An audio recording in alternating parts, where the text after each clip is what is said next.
For decades, the mere whisper of their name was enough to curdle the blood of kings and peasants alike. They were the horsemen of the apocalypse, the scourge of God, a force of nature that had swept out of the eastern steppes to shatter empires and burn civilizations to ash. In the collective memory of Europe, the Mongols were invincible. Their arrows blotted out the sun, their speed defied logic, and their cruelty was absolute. In the mid-13th century, they had ridden across Poland like a scythe through wheat, leaving nothing but smoking ruins and mountains of severed heads in their wake. The Battle of Legnica in 1241 had been a graveyard for Polish chivalry, a trauma etched into the soul of the nation. So, when the thunder of hooves began to tremble the earth once again in the winter of 1287, the Golden Horde expected the same result. They expected panic, they expected submission, they expected a harvest of plunder and a leisurely ride through a broken land. But history is rarely a straight line, and the Poland that stood before them in the freezing mists of 1287 was not the same brittle kingdom they had crushed 40 years prior. Something had changed in the heart of Europe. The wood had turned to stone, the fear had turned to fury, and the Mongols, the masters of the ambush and the feigned retreat, were about to walk into a nightmare they never saw coming. This is the story of the invasion that broke the myth of Mongol invincibility in the West. This is the story of how a fractured kingdom stood its ground, modernized its warfare, and delivered a blow so decisive that the Golden Horde would never again dare to venture deep into the Polish heartland. This is the battle that made the Mongols fear Poland. To understand the magnitude of this confrontation, we must first look into the minds of the invaders. By the late 13th century, the Mongol Empire had fractured into separate khanates, but the Golden Horde, ruling over the vast steppes of what is now Russia and Ukraine, remained a terrifying superpower. They were led in effect by the cunning and ruthless Nogai Khan, a kingmaker who held the strings of power, and the nominal Khan, Talabuga. For them, Poland was not a threat, it was a bank vault waiting to be cracked open. They had done it before. The raids of 1241 and 1259 had been wildly successful, yielding slaves, gold, and livestock. In their eyes, the Europeans were slow, clumsy, and obsessed with heavy armor that made them sitting ducks for the agile Mongol horse archers. The plan for the third invasion was a classic Mongol pincer movement, a strategy that had destroyed armies from China to Hungary. They would divide their massive force, numbering over 30,000 veteran warriors, into two distinct columns. The Northern Army, led by Talabuga, would sweep through the Sandomierz region, creating chaos and drawing the Polish defenders out. Meanwhile, the Southern Army, commanded by the experienced Nogai Khan, would strike directly at the heart of the kingdom, targeting the capital of Krakow. It was a strategy designed to overwhelm, confuse, and divide. It relied on the assumption that the Poles would fight, as they always had, meeting the Mongols in the open field, where the steppe tactics reigned supreme. However, the Poland of 1287 was under the stewardship of High Duke Leszek the Black. Leszek was a man who had lived in the shadow of the previous Mongol devastations. He understood that fighting the horde on their own terms was suicide. You could not outride them, and you could not outmaneuver them on the open plains. If Poland was to survive, it had to change the geometry of the war. In the decades of peace, a quiet revolution had taken place across the Polish landscape. The old wooden fortifications, the grods that burned so easily when touched by Mongol fire arrows, were being systematically replaced or reinforced. The Poles had learned the hard lessons of siege warfare. They began to embrace the stone castle, a fortification style that negated the primary advantage of the Mongol light cavalry. But it wasn't just the walls, it was the weapons. The crossbow, a weapon of terrifying power and range, had become more prevalent among the garrison troops. A Mongol composite bow was a masterpiece of engineering, but a heavy European crossbow fired from behind a stone crenellation could punch through the heaviest armor the steppes could produce, and it could do so while the defender remained virtually untouchable. As the winter snows began to fall, deepening the dread of the peasantry, Talabuga's northern column crossed the border. The invasion had begun. The Mongols moved with their characteristic speed, expecting to catch the countryside unaware. But instead of fleeing refugees clogging the roads, they found emptiness. The villages were abandoned, the grain stores were hidden or destroyed. Leszek the Black had implemented a scorched earth policy. If the Mongols wanted to eat, they would have to bleed for it. Talabuga pushed toward the city of Sandomierz, expecting a quick siege and a massacre to announce his arrival. But as his Tumans approached the city, they were met not by a wooden palisade, but by formidable defenses and a garrison that refused to panic. The Mongols attempted their usual terror tactics, launching severed heads over the walls, shrieking in the night, feigning retreats to draw the defenders out. The Poles did not take the bait. They stayed behind their walls, and their crossbows sang a deadly rhythm. For the first time in their history with Poland, the Mongols found themselves bogged down. The speed of their advance, their greatest asset, was stripped away by the stubborn refusal of the Polish fortified towns to surrender. Talabuga's army, massive and hungry, began to suffer. The scorched earth policy was working. Fodder for the thousands of horses was scarce. The winter of 1287 was harsh, and the steppes warriors, though used to the cold, were not used to starving in a land that was supposed to be overflowing with plunder. While Talabuga beat his head against the walls of Sandomierz and other fortified points in the north, Nogai Khan was advancing in the south with the elite of the Golden Horde. His target was Krakow, the jewel of the kingdom. Nogai was a veteran commander, a man who had tasted victory against the Byzantines in the Rus. He was not easily rattled. He arrived at the gates of Krakow just before Christmas, expecting the city to fall as it had in 1241. But Krakow had been reborn. Following the previous devastation, the city had invested heavily in stone fortifications and a sophisticated defensive grid. The burghers and the knights manning the walls looked down at the sea of horsemen, not with the paralysis of doom, but with the grim determination of men who had prepared for this exact moment all their lives. Nogai launched assault after assault. His engineers built siege engines, and his archers rained death upon the battlements. But the walls held. The attack was repelled with heavy losses. One of the Mongol leaders, a high-ranking commander, was struck down by a Polish crossbow bolt, sending a ripple of shock through the invaders' ranks. This was the pivotal psychological shift. The Mongols were predators. They thrived on the fear of their prey. When the prey bit back, when the prey stood behind stone ND iron, and refused to break, the Mongols became frustrated. Nogai, realizing that a protracted siege of Krakow would destroy his army through attrition and starvation, decided to change tactics. He lifted the siege, leaving a trail of burning villages in his frustration, and moved south toward the mountainous regions, hoping to find easier pickings and perhaps link up with fresh supplies. It was here, in the rugged terrain near the Carpathian Mountains, that the campaign transformed from a failed siege into a catastrophe for the Golden Horde. The terrain worked against them. The narrow valleys and dense forests of the Podhale region were a death trap for cavalry accustomed to the endless horizons of the steppe. The Polish local peasantry, fleeing to the mountains, turned into partisans. They knew every cave, every pass, and every river crossing. They harassed the Mongol flanks, picking off stragglers and cutting supply lines.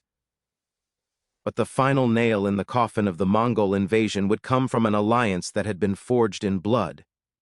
Leszek the Black had sent urgent envoys to his brother-in-law, King Ladislaus IV of Hungary.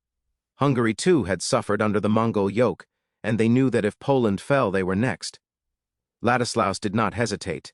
He mobilized a massive relief force, a heavy cavalry army that was the antithesis of the Mongol light horsemen. These were knights clad in plate and mail, riding destriers bred for the shock of impact. As Nogai's forces moved toward the town of Stary Sats, intending to sack it and regroup, they found the town defended by a ferocious local garrison. The Mongols encircled the town, preparing for a final assault to vent their rage. They built siege walls, trapping the defenders inside. The situation for the Poles in Stary Sats was dire. Supplies were running low, and the sheer number of Mongols seemed overwhelming. It looked as though, despite the successes elsewhere, this town would become another martyr in Polish history. But the timing of history is impeccable. Just as the Mongol grip tightened, the ground began to shake, not with the hooves of steppe ponies, but with the heavy, rhythmic thunder of the Hungarian and Polish relief army. The force, led by the noble George of Sovar, smashed into the rear of the Mongol army like a hammer striking an anvil. The Battle of Stary Sats was not a contest, it was a reckoning. The Mongols, caught between the defiant walls of the town and the charging heavy cavalry of the relief force, were in a tactical nightmare. Their mobility was gone. In the confined, snowy terrain, they could not perform the feigned retreat. They could not circle and shoot. They were forced into close-quarters combat, a meat grinder where the European heavy knight reigned supreme. The collision was horrific. The heavy lances of the Hungarians and Poles shattered the light wicker shields of the Mongols. Swords and maces crunched through leather and bone. The garrison of Stary-Sats, seeing their deliverers, threw open the gates and surged out, attacking the besiegers from the front. The Mongols, trapped and disoriented, broke. Panic, the weapon they had wielded so effectively against the world, finally turned against them.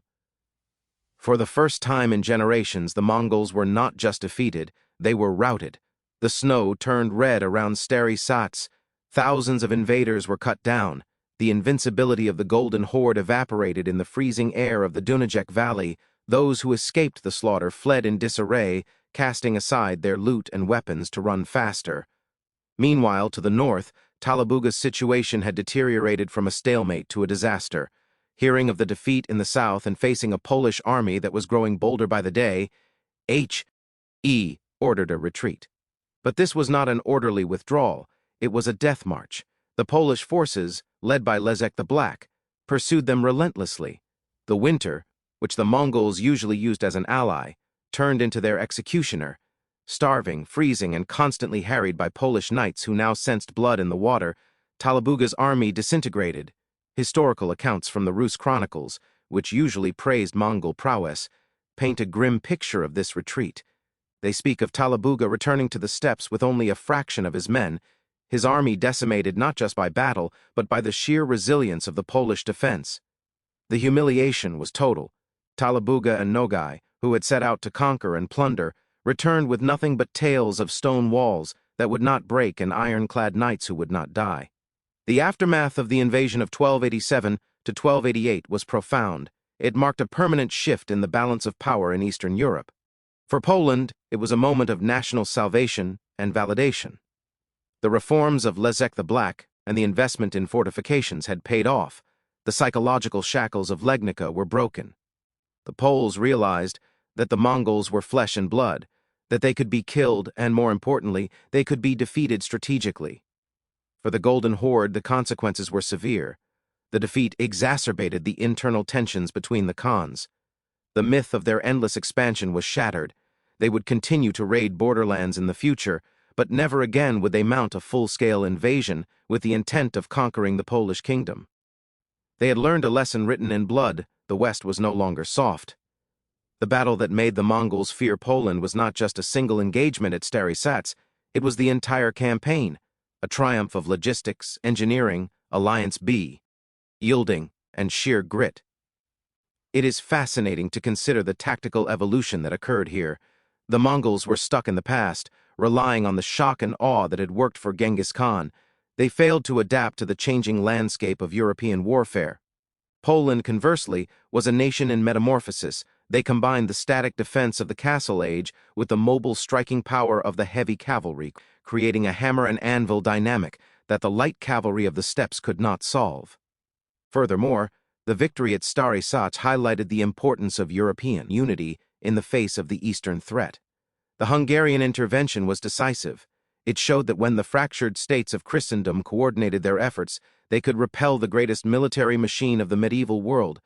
It was a precursor to future alliances, a glimmer of the cooperation that would eventually turn the tide against the Ottomans centuries later, as the snow melted in the spring of 1288, revealing the bodies of the fallen invaders. The silence that fell over Poland was the silence of safety. The smoke from the burning villages cleared, and the stone castles stood tall against the skyline, scarred but unbroken. The terror that had gripped the land for nearly half a century began to fade. In the grand tapestry of history, the third Mongol invasion is often overshadowed by the first. Legnica is remembered for its tragedy, for the image of the headless Duke Henry II. But 1288 deserves to be remembered for its triumph. It is the counter-narrative. It is the moment when Europe stopped running.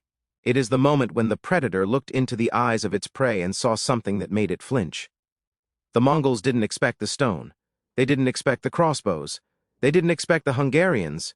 But most of all, they didn't expect the spirit of a people had decided that they would rather die behind their walls than kneel in the mud.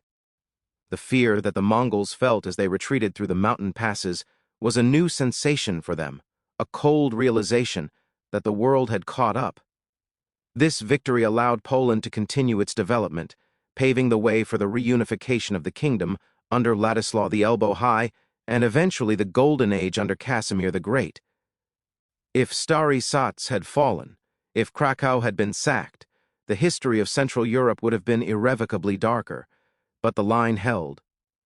So, when we look back at the 13th century, let us not only remember the horror of the Mongol bow, let us remember the resilience of the Polish shield.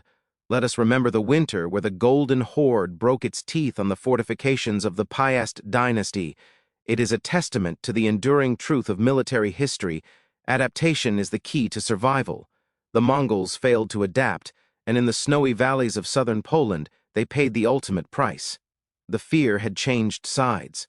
And from that winter onward, when the Khans looked west, they no longer saw a playground for plunder. They saw a fortress. They saw a graveyard. They saw Poland. This strategic victory effectively ended the era of the great Mongol incursions into the heart of Europe. While the Golden Horde remained a potent force in the east for centuries, their expansionist dreams in the west died in the snows of 1288. The narrative of the invincible steppe warrior was rewritten by the determined defenders of Sandomierz, the defiant citizens of Krakow, and the charging knights at Stary Sats. It remains one of the most significant, yet underappreciated, turning points in medieval military history. The legacy of this conflict is visible even today in the landscape of Poland. The Trail of the Eagle's Nests, a chain of castles perched on high rocks, owes its conceptual genesis to this era of defensive hardening. Every stone in those ruins tells a story of the time when the earth shook and the people stood firm. It is a story of how a nation, traumatized by the ghosts of the past, refused to be haunted any longer. They faced their demons, and they won. In the end, the battle that made the Mongols fear Poland was won not just by the sword, but by the mind. It was a victory of preparation over complacency. It serves as a timeless reminder that no empire is invincible forever, and that even the most terrifying force can be halted by a people united in their determination to survive. The Mongols came expecting sheep, but they found wolves in stone dens, and they never forgot it.